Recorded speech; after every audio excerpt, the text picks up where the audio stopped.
like the Gwen or something that has that later portion of the game available for them. We'll have to see if they decide to go again towards this in game.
Just to make it so that they're going to have Jojo onto something that will be able to not only engage for the team, but also be able to peel for himself with how tanky he can be into a lot of the damage IG has.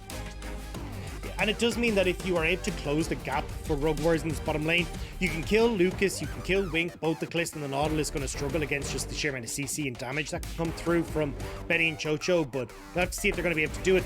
Again, Forge, don't do it to yourself. You just saw what happened. He got destroyed by Rookie on this Rise in the last game, and we'll just see it again. I'm expecting the Rise. There it is. Pretty much, it is almost the same comps for both teams. Only thing changing is the support. That is all that either team has swapped it out for, which means that in theory, both teams are going to function exactly the same. Yeah. I mean, it's essentially the same drafts, right? You still get these engaged supports. The Thresh, obviously not going to be able to provide some of these lanterns, but certainly you're going to see IG trying to play through this 1-3-1. They'll have Shun trying to facilitate that as well. Play down towards this bottom side. Rookie again can have these major impact towards these bottom side dives. My big question mark is what happens at this level 1? Do we get the same invade coming through from IG that we've seen in game 1 and game 2? Can Xiaohao actually, pat down towards this bottom side to try and keep Betty safe on this bottom lane alongside Chocho? Or is it going to be IG getting themselves that victory and getting that early lead that they were hoping to get in game number 2? Be honest, I kind of expect to see IG play this one timidly, just back off, line of scrimmage, not actually be aggressive this time around, purely for the fact that I think swapping out the Nautilus, the Thresh for Nautilus here works even better for IG, because one thing they lacked last time was a reliable source to lock down Betty from range, and all they have to do now is be able to point, click, depth charge, boom, he is annihilated. Yeah, makes things a heck of a lot easier, as you said. Like the Thresh, trying to weave them between champions it's going to be hard. But again, I mean, we're going to see Rogue Warriors, scaling aspects. Betty going to be looking pretty good if he can get to a point where he's relevant with his poke. ZDZ, we already saw like his engages were super strong against IG if they're trying to play this front to back style, especially if he can get access towards Wink. So there are opportunities again here for Rogue Warriors, and a lot of opportunities to fix the wrongs of the last game now that you're playing a very similar style once again. Here it is. Line of scrimmage. IG, they're not going for anything fanciful in game 3. Point for either of them. We'll be able to grab this series. Rogue Warriors, who would have thought at the beginning of the day that they'd be able to drag IG to this third game? Yeah, I mean, I was actually trying to figure out, so we can see like a little bit of vision there for IG bot side. Just trying to see if the Betty and Chocho actually move into the bush and maybe cheese. It is going to be responded though by Rogue Warriors, who are keeping their own bot side vision there. So Rogue Warriors right now, very cautious. Even you can see where ZDZ is about any sort of plays that can happen. But now everyone will back away, and we will get a pretty standard clear coming through from both junglers. Even Shun starting on this top side solo, and he'll make his way down towards the bottom side instead of trying to split this map. So far, IG, they'll be able to be a little happy. I mean, I'm expecting every single lane to function like it did last time for IG. Every single lane going to have a bit of an advantage to be able to shove in at Rogue Warriors. And it might even have Shun answer some of these plays and try to see if they can set up early fights and early dives onto members to really shut down Rogue Warriors and never even give them a chance to breathe. Well, the easiest way to do that is, well, Rookie already destroying Forge in this mid lane again. I don't know why Forge opted into this matchup once again, but again, Shun going to be passing down bot side. We talk about this 330 dive potential towards the bottom lane, and already you can see that you've got Rookie controlling mid lane, getting some vision on towards Xiao Hao, and they know Xiao Hao's pathing top side, so certainly the opportunity to go in towards a scuttle bot side dive if they want to. Xiao Hao actually mixing up his pathing here because of the pressure that Betty and Chocho have bot lane. I like that, actually, being able to hop over the wall and might even look for an aggressive play onto Shun. I'm not necessarily sold on Gwen trying to be able to duel against Diana this early on, but Xiao Hao is feeling confident. Gotta be careful though, because you can see Rookie already looking to be able to path to punish that invade. Had he been a little bit sooner, had they been able to sniff that out, that could have been dangerous for Xiao Hao. But now Rookie can move across. Forge is so low. Like, this is a 2v1. That was a lot of damage back onto Shun. Xiao Hao was able to force off Diana and try to see if they can secure control of this bottom half Scuttle Crab, since they do also have the push from Betty and Chocho, meaning that Shun has to bail completely, looking purely for the trade across the map. Yeah, and that's the thing here is that, like, you could actually move in here, Shun towards topside, but ZDZ has control. Rookie low in mana. He's not actually able to move across. So with the TP coming back in from Forge, it's got a bit messy here for Shun in the early stages. It's a ring around the rosy as he heads back down towards bot side. Well, and we even cut back. Look at the plays attempted all across the map by Rogue Warriors in tandem. Mid lane, there's a lot of damage on the Rookie. Bot lane, a lot of damage on the Lucas. And having the full control of Scuttlecraft means Shun has very little that he can actually look for now.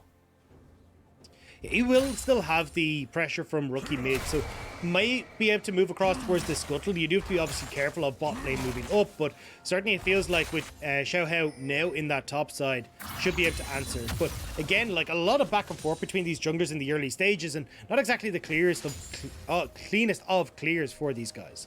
No, this is definitely looking like it is a pretty big battle between both junglers trying to get control of the other.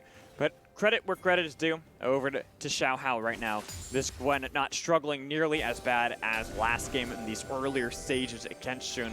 Might actually be more of a threat in some of these earlier fights, depending as well what itemization we see this Gwen opt for. Yeah, I'm curious to see if we see the Nash's Tooth once again. I know we got in the last game, but I still think going towards the Riftmaker and going towards this more... oh, hang on, Wink gonna be able to get a lot of damage back onto Betty with the Rent. Slow him down. Body block coming in from Chocho to make sure that there's not gonna be any more onto Betty. There was low mana on Wink's side, but that was a far better trade for IG. Heal blown as well for Betty, so leaving them a little bit more vulnerable on this bottom side of the map. And again, Rookie already moving down the second he sees this. Xiao Hao in position to try and help though. No TP on Forge to try and get down there though. No, but he is going to path kind of close and make sure that he can rain a little bit nearby where Rookie wants to path to. And Xiao Hao as well. Towards this bottom half of the map, they could even look to see if they can jump into the backline, but it will be tricky. You can see the level lead for Wink is enough to scare Betty and Chocho from actually trying to step up with the jungler nearby. Yeah, I think they might just turn this in towards an early dragon. Instead, you've got Shun who's moving across here. Although, they will now realize level 6 for Rookie, and there's no Xiaohao here. No, he just backed off too. They've got the Realm Warp they want to look for, but they don't have the minions just yet. With this Tri-Bush completely unwarded, they've been able to swap that out with the help of that red trinket. They're going to have Gwen in the area, in the vicinity soon enough. Oh, but they're committing everybody. The TP's doubled up the damage into the backline. They're going to be able to get the first blood for Lucas, and then traded back on to Rookie himself. They're trying to be able to escape. There's going to be Chocho flashing in, dragged back in as well. They've got the kill on Shun, looking for the damage coming in from Forge to be able to get the flash in from Wake to take down Lucas. IG, another dive bot going awry. Yeah, too many members from Rogue Warriors able to get down there. Forge even eventually showing up himself. So 5-man brawl in the bottom lane, but it leaves us with 3-2 in kills for Rogue Warriors. And even though we've got these lane advantages in the CS department that's making the goal difference, it's actually Rogue Warriors who come out on top of this play. Shun does go in, managed to get the kill, but Rookie again starting off these fights. I feel like these are plays that Lucas should be the one starting off. We saw it in game number 2, we're seeing it again here in game 3. And when he is not able to start it off, well then you're just squishier members end up falling a hell of a lot faster, and you end up in these situations where Rogue Warriors are able to turn this. They turn it around, and the thing is, this is a lot of gold now picked up by Xiaohao. 1-0-2 on the Gwen, getting a lot of the advantage. Like you said, Jun should have been the one to kind of start off that fight and try to be able to dive in, but was only level 5. There's a loss of that burst potential onto these members of Rogue Warriors that makes the fight last just long enough for Rogue Warriors to then all show up and punish them. It's gone a bit disastrously for IG on that play. Now though, like, oh, hang on. Oh yeah, I was gonna say, these junglers, both of them, same place, same time to be able to answer a potential fight. Because you can see that the top laners were trying to see if they could start it off so the junglers could show up, but unfortunately they were all in the same place. And now Forge has to get away from the members. Double knockup coming in from IG. Forge so low, looking for the Ren stack, but he still dies to the bounce from Rookie. Nice job from IG. Bot lane roams up, they get the kill, and now Xiaohao, he used his needlework in that top lane play. He's not going to be able to try and contest this, so IG get the kill mid, they get the pressure, and they will get this Rift Herald. Meaning, at least for the moment, they've got that bank in their back pocket that they can use to start getting these turret lanes. This is what I want to see out of IG, being able to utilize their positioning around the map.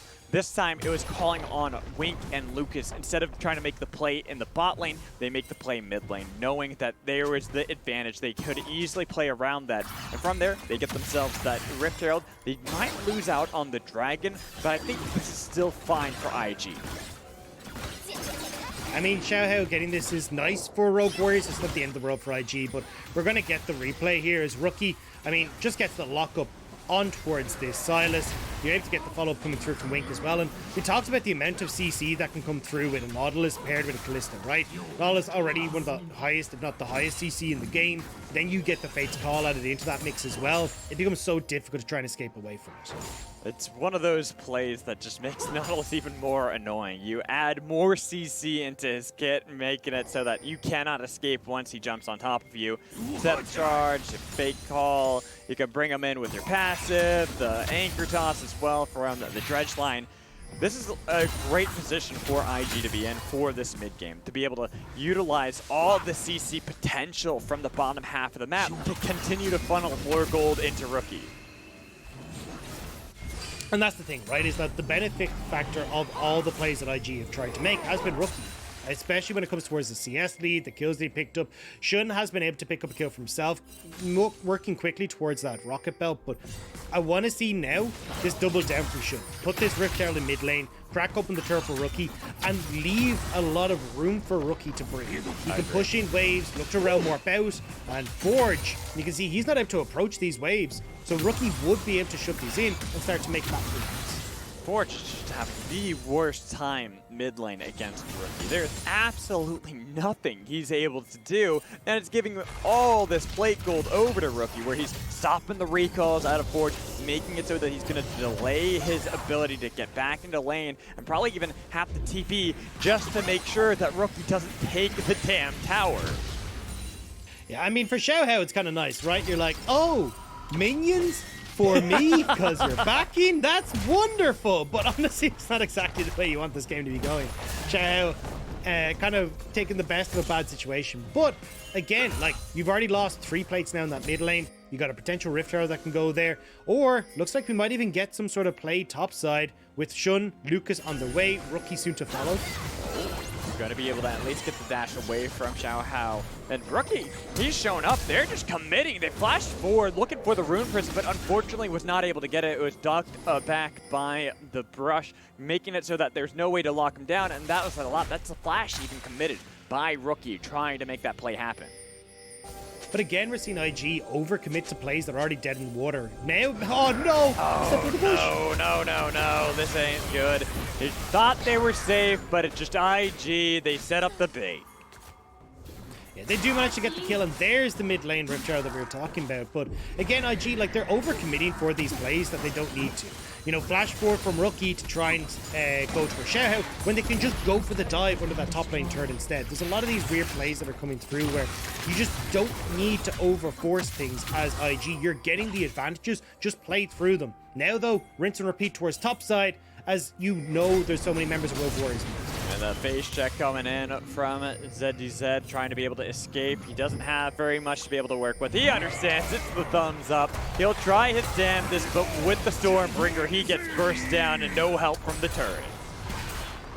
So now you've got 2 kills for Shun, 2 kills for Rookie, and they're starting to level up nice and fast as well. Rogue Warriors are trying to see if they can trade this on the bottom side for a bit of pressure, but it's not really going to amount to too much, especially when IG might actually be able to trade this for a secondary turret. Bottom right corner though, we're getting a replay. It looks like it was just a lot of getting the cleanse out of Wink. So not having that to add in some safety into the spot lane, which is why we see Wink just recalling, not even wanting to hang around the spot lane. But there's not really the damage just yet from Betty. He's gone for the Manamune, not really having the lead ally, not really having the damage to be able to chip out these turrets quickly enough. And now IG again in control. 4,000 gold lead for themselves. Dragon is up in a minute, and with the first item completions across the board for IG, they're going to be in a really good spot to go for this, especially like the Immortal Shield Bow for Wink, making such a massive factor for how aggressive he can play in these team fights. Yeah, it's all these mythics on the side of IG, and then it's the same build from last time for Xiao Hao, going for the Nasher suit, foregoing that early Rift Maker and foregoing that extra bit of damage. And that's pretty much just answered all across the board from Rogue Warriors. They're hoping that they can scale up like they did in the last game. But this game isn't like the last one, is it?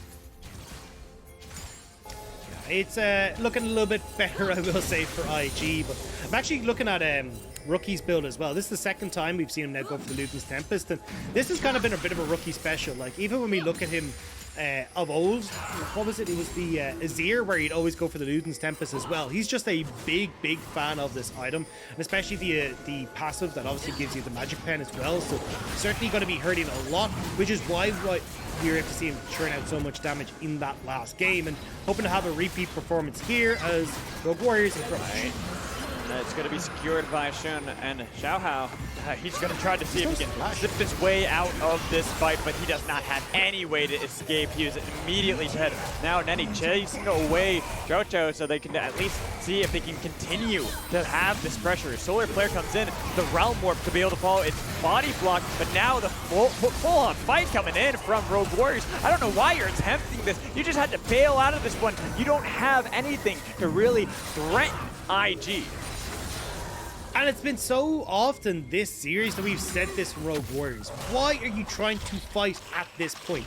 You even got Xiao Hao, who's trying to steal away a Cloud Dragon when he's going to die. Like, just cut your losses. You do not need to contest for everything. You do not need to fight for everything. And Xiao Hao going in, you'll see it on the replay here, right? It's a Cloud Dragon. Doesn't matter if it goes over to IG. Not massively. But Xiao Hao then has to give his life because he has no flash. He's no way out of the pit. Chocho gets caught out here, and again, there's no reason for you to be trying to contest this. You're either going for the steal, which is already a bad idea, or you're going for the fight after. But when Chocho's positioned like that, he's positioned for a fight. Xiao Hao has already given his life because he's going for the steal. It just feels like there's a lot of, oh no, it feels like there's a lot of miscommunication coming in on Rogue Warriors' side. Yeah, that's a sad one. I'm confused on that one. I don't know. Hey, it happens. Yeah, it does. It does. You just don't pay attention. You forget about it, and then let's watch. I want to watch this. I'm just curious. Did you? Wow, Shun, Shun, come on. Sad times. Sad times. Very sad times. Hey, I look, mean, if that's the biggest mistake IG make this game, I'm okay with that. All right. Okay, In the grand scheme of things, Fair. it's gonna be it's a big win for IG if that's the only mistake that's made. But we'll have to see what the plan Fair. is, because right now we're seeing a very similar story to game number 2, right? Play it through side lanes, try and use Shun as this extra man to try and put pressure on towards these side lanes. And they're actually bringing Wink and Lucas in tow as well, which gives them a huge amount of control. But look at this from Rogue Warriors. Setting up, looking for picks, trying to counteract IG as they go for these side lane plays. looking to see if they can punish anyone, but unfortunately, it's just a great vision control game out of IG right now, making sure that any movement out of Rogue Warriors is always spotted out well in advance, and they're not really going to be able to find these picks, not going to be able to find these flanks to catch out the members of IG. And I like the idea from Rogue Warriors despite the fact it's not happening. Because when we look at the last game, right? How did Rogue Warriors get that turnaround where they actually managed to get themselves a gold lead? It was by punishing these plays from IG. And you can see they're hyper aware that this is the case as well. They don't quite have the vision, as you pointed out, Magical, that actually be able to give them the opportunity to find these picks. But at the moment, at least they're getting the ideas there. And they're trying to see if they can stall and slow out this game. All right, Dagda. I just want to get your opinion on this one. Is there a chance that Rogue Warriors can win this game? But not like, throwing the game Always. kind of IG, but like genuinely, how do they play this game in order to beat IG? Well, the biggest problem that I have is actually the Silas pick. I feel like if you have other things that can go against Ryze, you're totally fine. But you can see, right? ZDZ is doing perfectly fine in that top lane, still working towards a stride breaker. But the issue is, because you don't pressure sideways properly, now IG just force. And Forge has got to back up. He can't really do anything to IG Getty. He's just got nothing left there. He has to completely bail. They get a trade of turrets, but it's tier 2 for a tier 1. This is always just going to be IG the ones to first make these calls and constantly pin back Rogue Warriors back into their base yet again. It's a strange one for me why Forge has continuously gone towards Silas. Like, I thought he'd be like, after the last game, go, yeah, I can't deal with that. That matchup was horrific, but he's decided to opt into it again. Rookie again has full control of his side lane, and now you're in a position where IG are playing much better around this side lane pressure. Dragon up in 30 seconds though. Rookie going to start to move down. No TP for Nani means that IG will be looking to just try and get priority mid, move in towards this river, and use the vision that's already been set up with all the plays that have been happening around bot side. That's what I was just about to say. I'm like, look at that vision. Look at the control right now for IG. They are upset from that last game. They are not trying to make the same kind of mistakes, get themselves caught out, and allow Rogue Warriors to have this potential mid-game where they get this massive swing of gold back into their favor and somehow can pull off a miraculous win. It's bizarre to me that Rogue Warriors contest the Cloud Dragon and then, completely give up number 2. Like, I don't want them fighting for the second one, but I just wish they hadn't fought for the first one either. However, second Dragon go in IG's favor. Ocean Soul up and available for them. That is pretty petrifying here as Rogue Warriors, especially for people like Betty, who like to try and poke out people before the fight starts. Ocean Soul makes that incredibly difficult to work with. And again, IG, firm control. They just have to be a little bit smoother in closing this one out. I'm just wondering if we get to have the game last long enough for the Ocean Soul at this point, because you can see that Rogue Warriors have so little control to be able to fight back. Like you said, they didn't even fight over an Ocean Dragon. They fought over a Cloud Dragon, and after that have been forced so far back where Jojo, he steps a little bit forward, and it's immediately the jump from Shun to force him back towards the team, again keeping them completely corralled. Yeah, and you can see IG are trying to collapse in towards this mid lane. They've already got Rookie moving down, Nani there as well. They want to try and draw members of Rogue Warriors around the map, and then collapse on towards unsuspecting members. Even if they don't get the play, well, it's netting them full control of this top side jungle for Baron, blue buffs, but also allowing Rookie to push in this top side of the map as well and continue playing out through these side lanes so effectively. So right now, IG keeping control, waiting for the minions to push in, rinse and repeat over and over again, because each time they're able to reset these waves, they come out with a slightly larger lead. Now sitting at about 6,000 gold they have over Rogue Warriors. It looked like they attempted to pick on Shun. There's just so little damage on the side of Rogue Warriors that they have to completely bail out of the fight. They're trying to be able to escape. They got a lot of damage coming into the backline. Shun's alive though. Same with Nanny, trying to be able to get away from ZDZ. ZDZ's got a lot of damage, but he is kited back, and somehow they picked off 2 members. They're actually getting the fight to work out. Splits out Zed. It might actually work for everybody with the stolen Sky Splitter. They've got the damage on a Rookie. They've taken out the threat, trying to be able to get one onto the bear too. Shun, you were the one who was initially caught out, but your rest of your team, they're all dying around you. It's an ace coming in from Rogue Warriors. And you said the Rogue Warriors had a chance. Well, there you go, Magical. Rogue Warriors pick up the team fight. And once again, it's coming through from over-aggression from IG. Shun gets caught out here. You end up looking at the situation where you get this great ultimate from ZDZ. So everyone from IG is now forced to deal with the set, apart from Wink and Rookie who try to flash over the wall, but you end up in this very separated skirmish with 3 members of IG being forced back by ZDZ. And the 2 carries from IG are 2v4ing against Rogue Warriors. So IG just don't have the front line to keep Wink safe, keep Rookie safe, and then Rogue Warriors are to finish out this fight. How can you keep them safe when they flash over the wall voluntarily into 4 members of Rogue Warriors? That's that play from Wink, from Rookie. Cataclysmic for them, losing out all that lead yet again here. Game 3, Rogue Warriors somehow are gifted a way back into the game, and they're even starting up the... No, okay, I was about to say, are you really starting up the Baron? You don't have the gold lead just yet, my friends. Yeah, I mean, it's a bold move, Cotton. We saw it didn't work out. It was just not the best call at all. And I feel like this has been so much of IG this game, where it's been, or even the series. Look, get this early lead, looking pretty okay, looking pretty good, and then toss it away with these strange team fights and strange decision making. Over-aggression continuously being the bane of IG's existence. And here they've given more gold to Rogue Warriors, a composition that wants to be able to scale up. They've got 2 items now for Xiao Hao. They've had it for quite some time, but it's that 3rd item, that Zhonya's that we talked about before in the last game, that helped out so pivotally for this jungler to be able to not only stay alive longer, but able to get so much damage onto the back line of IG. Now, again, Rogue Warriors, they're the ones that actually have a bit of control here. 40 seconds until this next dragon. Flash going to be up for a forge, won't be there for ZDZ, which means it'll be a little bit more difficult to try and get on towards key carries, but certainly with Rookie and Wink not having their own flashes available, actually no one on IG having their flashes available, means that things are a little bit more stable for Rogue Warriors. Bullying back IG here, getting control of River as ZDZ starts to put pressure into the spot turrets.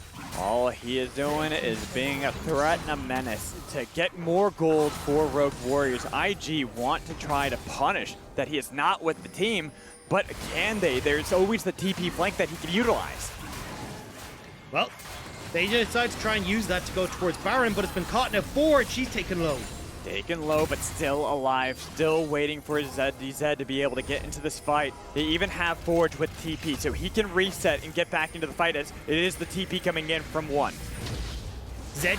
Ooh, hang on. Oh, they start off the fight a little bit faster than I thought. Look, damage on a Rookie! They take him down with a needlework, and Shun, he was able to get 1, but he lost his own life. So much damage. Wink trying to kite back, trying to dodge away. He's got the shield from the shield bow, but it's not enough to survive. Only having Nenny being the last surviving member of IG with the Baron up. He's got to put up some sort of defense, because this, yet again, at nearly the same timestamp as last time, Dagda, that we see Rogue Warriors get a miraculous Baron, try to be able to steal it away. And he's looking, oh no, he's going to recall. He's not going to go for the play. No, decides not to go over the wall, but This is the worst possible spot in the world IG could have fought. Like, you could not have in any way picked a worse place to try and take this fight. Because look at all the frontline damage and AoE damage. You got the needlework, ZDZ that can go in with the stop or with the showstopper. You've got the poke coming through from Betty, and it is hitting every single member of Invictus Gaming. So even though Wink goes down, all that CC, all that damage is just being funneled through all the members of IG, and it means that Rogue Warriors lose one member, but they take the fight, they take the Baron, they can take the Dragon, and they've taken, well, the slightest of leads for the first time in this game. Hey, you'll take it. You will take that to the bank for sure. Rogue Warriors, I don't know how they keep doing it in this series, but they've clawed back yet another gold lead, even if microscopic against IG. Their composition wants to scale, and as long as they are the ones that hold the reins on the gold lead, they'll be able to do that. Well, it's a case of trying to keep it, right? Slow, steady, simple. That's what I want to see from Rogue Warriors here. Don't go for any of these fancy plays with Chocho needing to flash in, ZDZ trying to TP. Just play these front-to-back style fights, and you're going to be in good shape. You've so much damage from the likes of Betty, from Xiao Hao as well, that can actually hit on towards the backline of IG, that you don't need to go all out. Now, Rogue Warriors, Baroned up, are looking to crack open the base of Invictus Gaming. Nenny, he was pushing on the side lane, and he is late to the party. Rogue Warriors are getting a lot of damage onto this inhibitor turret, forcing IG back into their base, back into a similar position that we saw in Game 2 when the Baron was picked up by Rogue Warriors. And look, you don't have a huge amount of wave clear coming through from IG, right? Rookie kind of needs to be that guy. Wink can't really push up these waves, so when you've got a cannon wave and you're under threat from Betty, it becomes really difficult for IG to try and clear these waves. Chocho, seen it play goes wide, but again, take it slow. Use the Baron buff, and you crack open the base of IG. That's what they're doing. They're allowing the poke from Betty to keep IG pinned back to their base, pretty much returning the favor of how it was just 8 minutes ago to them in the bot lane. Now they are just inches away from being able to topple their first inhibitor turret in Game 3. And you can see there's nobody who can actually threaten these cannon minions. One hit left on towards that tower, it's going to fall in this next push, and Rogue Warriors now have cracked the base. Cracked at least a little bit. They have been able to damage them, but they have to be able to pick up this fight and this win. Shun is looking for a potential flank. He wants to be able to dive into the back line onto these members of Rogue Warriors, but he just does not have the opportunity. And now Rogue Warriors will get to back. The Baron buff fading off them. They can spend that gold, look towards the Dragon in 2.5 minutes. Baron in 2:45 as well. They kind of have their pick of the litter here, although I think for Rogue Warriors, denying this Dragon extension from IG is going to be far more important for them. I mean, it is important for IG, but Rogue Warriors, I don't know how they keep clawing back this game, this series. Xiao Hao, ZDZ, their first showing on the LPL stage, and here they are, possibly being able to take down IG. And I gotta say, I've been impressed with them, right? ZDZ's engages on this set have been great, and he's been able to set them up. A little bit of a misstep here and there where they talk about that like really deep TP and stuff, but definitely when he's been in the thick of things, he's been zoning so many members of IG, creating so much of a ruckus that the rest of Rogue Warriors are able to deal with. Even Xiao Hao going over towards this Gwen has scaled into a position where he can be a big carry. Zhonya's hourglass completed. 6 stacks on the Dark Seal as well. Gwen is fully online, and IG, I mean, they gotta be shaken. They have to be.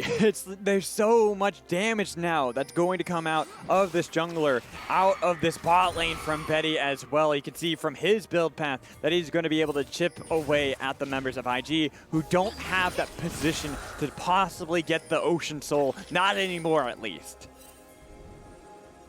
Well, Rogue Warriors are going to start up on towards this top side, keeping IG honest. Pressure on the bottom side is being dealt with by Nani, but it still means you're 4v5 in this top half. Forge, though, kind of sitting there. I'd like to see him, which he's maybe doing now, start to put pressure on towards mid, like actually getting a bit more here. Utilize the fact that you have pushing 3 waves. That is exactly what they decide to do. They peel Forge into the mid lane. He's going to escort those minions onto the tier 1. The attempted play was there from IG, but Lucas is now going to be pulled back in with the Fate's Call. They're going to be able to get the knock-up onto Chocho. Still alive goes Golden to be able to survive. Waiting it out. It's a 4v5 this entire time, and they go back in with a stolen showstopper from Forge, and they've got so much damage on top of him. ZDZ, he's a monster. Finally, he's ripped apart, but now Forge, he's keeping IG back towards their base, making sure that the carries will survive from Rogue Warriors. It's a 3-for-2 in a 4 versus 5 situation. Forge showed up too late for that play, so now Rogue Warriors, you can see just how far ahead they are. Even diving the tower, they're able to win that one. 4 seconds until Dragon, though. With so many members of IG dead, there's nothing they can do. But here, this was a bit of an overextension coming through from IG again. Lucas gets caught out. Now, he does end up getting Fate's Call, but they all in on towards Chocho, one of the tankiest members here. And again, we talk about these great engagements from ZDZ. Well, once more, like 5 members of IG are all there. Rookie forced the flash away, and even then a great flash from ZDZ to reposition the Haymaker, get that damage off onto the key targets, and it's just Wink and Rookie who are running for the hills. ZDZ was critical there. That was an amazing showstopper ult to make sure that the 4v5 didn't go nearly as poorly as it could have, because Forge was way late on the fight, but it didn't matter. Like you said, this is how far ahead now Rogue Warriors find themselves in this 3rd game. Now they've got 3 dragons on top of it. If this game continues on, if this game continues to scale, they'll even have an Ocean Soul themselves. And it feels like the big hope for IG is Shun, right? 8 kills on this Diana. The death cap just completed as well. He's working with the Blight Shield towards that Void Staff. If you can get this multi-man ultimate from Shun, there is the potential for IG to try and turn these fights. But it is so incredibly hard when you got the Hollowed Mist for Xiaohao and you're on the back foot again. Especially when he has to flash away like that. That's so scary for Shun that he's not able to reliably find that dive into the backline. Not just yet.